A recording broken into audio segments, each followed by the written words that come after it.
I believe where we're headed.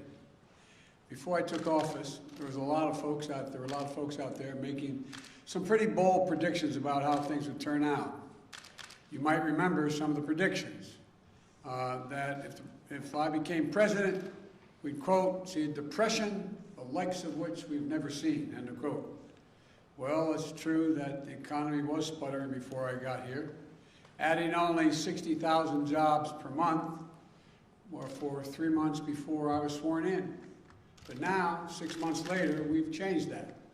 We've gone from 60,000 jobs per month to 60,000 jobs every 3 days, more than 600,000 jobs per month since I took office, more than 3 million new jobs all told. That's the fastest growth, I'm told, at this point in any administration's history. Another prediction, that is my favorite one, I must add, is that if I got elected, I'd bring the end to capitalism. I never understood that one, but we've heard an awful lot. Well, in 6 months into my administration, the U.S. economy has experienced the highest economic growth rate in nearly 40 years. And we know we knew that we needed to launch a wartime effort to get America vaccinated and pass a powerful American Rescue Plan. We did both those things. And now the forecasters have doubled their projections for growth this year in the economy to 7% or higher. In fact, the U.S. is the only developed country in the world where growth projections today are stronger than they were before the pandemic hit. At the same time, companies across the country are giving workers a raise, unusual thing.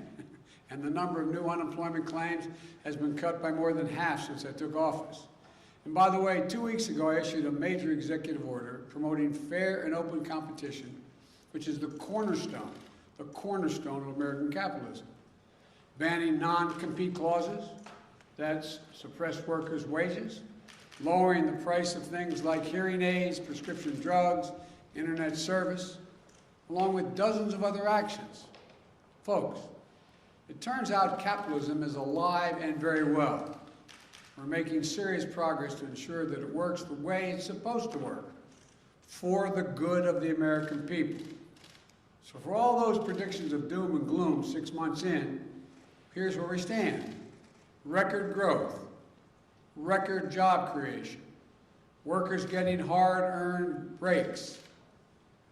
Look, we brought this economy back from the brink, and we've designed our strategy not only to provide for a temporary boost, but to lay the foundation for a long-term boom that brings everyone along. You know, that's why we designed the American Rescue Plan, to help not just all those, everyone at once, but over the course of a full year and beyond. So we could help families and small businesses weather the ups and downs as the economy recovers from a historic pandemic, and there are going to be ups and downs. We saw a great example of that just last week. For the first time, monthly payments began going out to nearly every working family raising a child in the United States of America. Thanks to the expanded child tax credit in the American Rescue Plan, $300 a month going out for each child under the age of 6, and $250 for every child 6 through 17. Every month for the next 6 months, with more coming in the spring. That money is a game changer. For some, it's a lifesaver. Think of the single mom struggling to put food on the table each month. The parent has to tell their kid, I'm sorry, honey, but we can't afford the dance classes. Or the sports team you want to play in this fall, we can't do it. You know, they can't wait for the credit against their taxes to be coming next year as a tax credit. They need cash in their pockets today.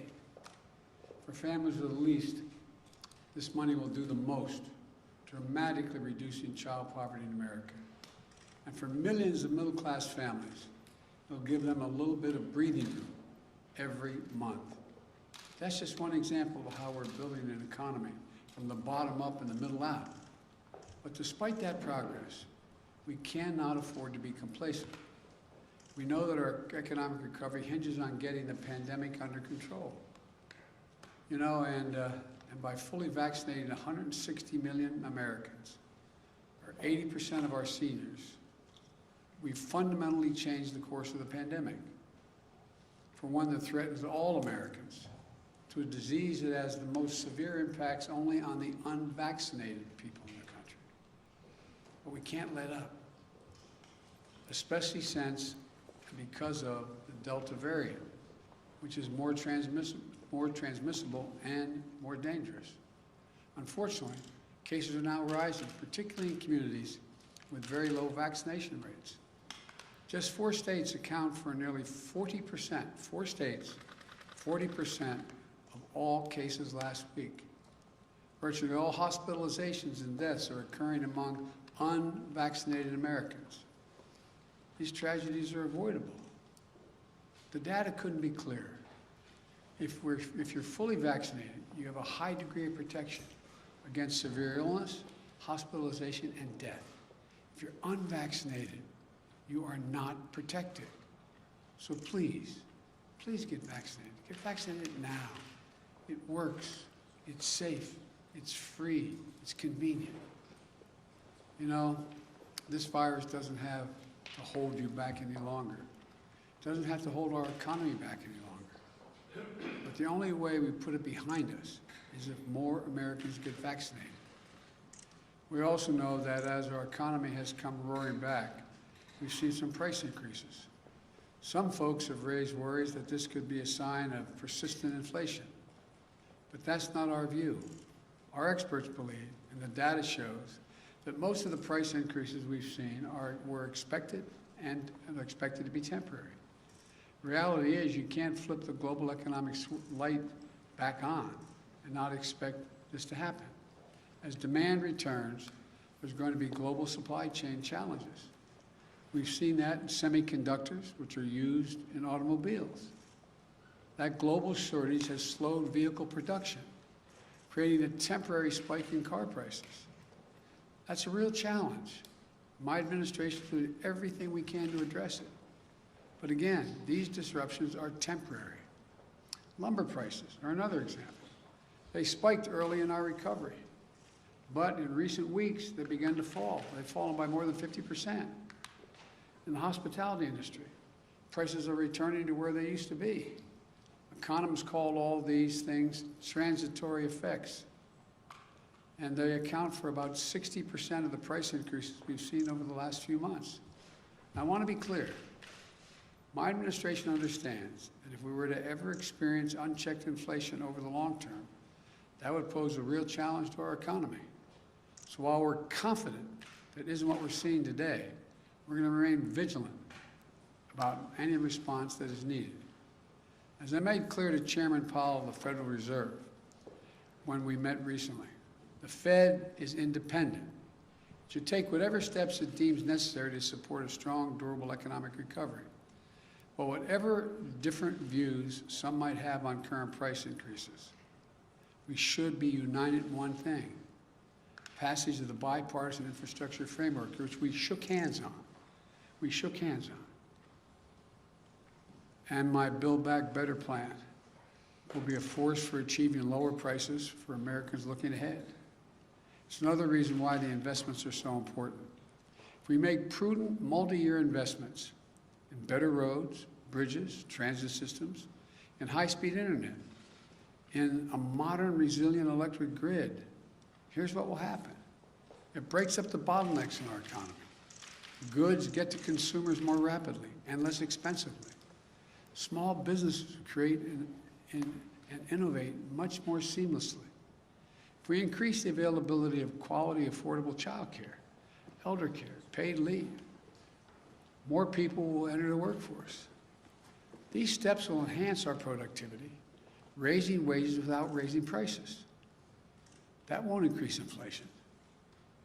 It will take the pressure off of inflation, give a boost to our workforce, which leads to lower prices in the years ahead.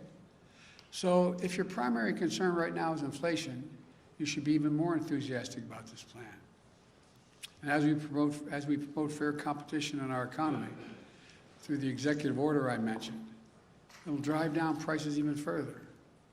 New businesses will get in the game. competing against those giant corporations who have been free to ramp up prices because they haven't had any real competition. Look, the bottom line is this. What the best companies do, and what we as a country should do, is make smart, sustainable investments with appropriate financing to make this nation more productive, to advance America's leadership in clean energy, to win the jobs of the future, while meeting the threat of climate change, and ensure that all working Americans benefit from the growth they're helping produce. The independent experts who have analyzed my plans have found that they would do just that: expand output and enable millions of Americans to enter the labor workforce. Now, just this year, not just for the next, but not just this year, but for decades in the future. It's not temporary. This is the best strategy to create millions of jobs and lift up the middle-class families and grow wages and keep prices affordable for the long term. What we can't do is go back to the same old trickle-down theories that gave us nearly $2 trillion in deficit finance corporate tax giveaways. It did nothing to make our economy more productive or resilient.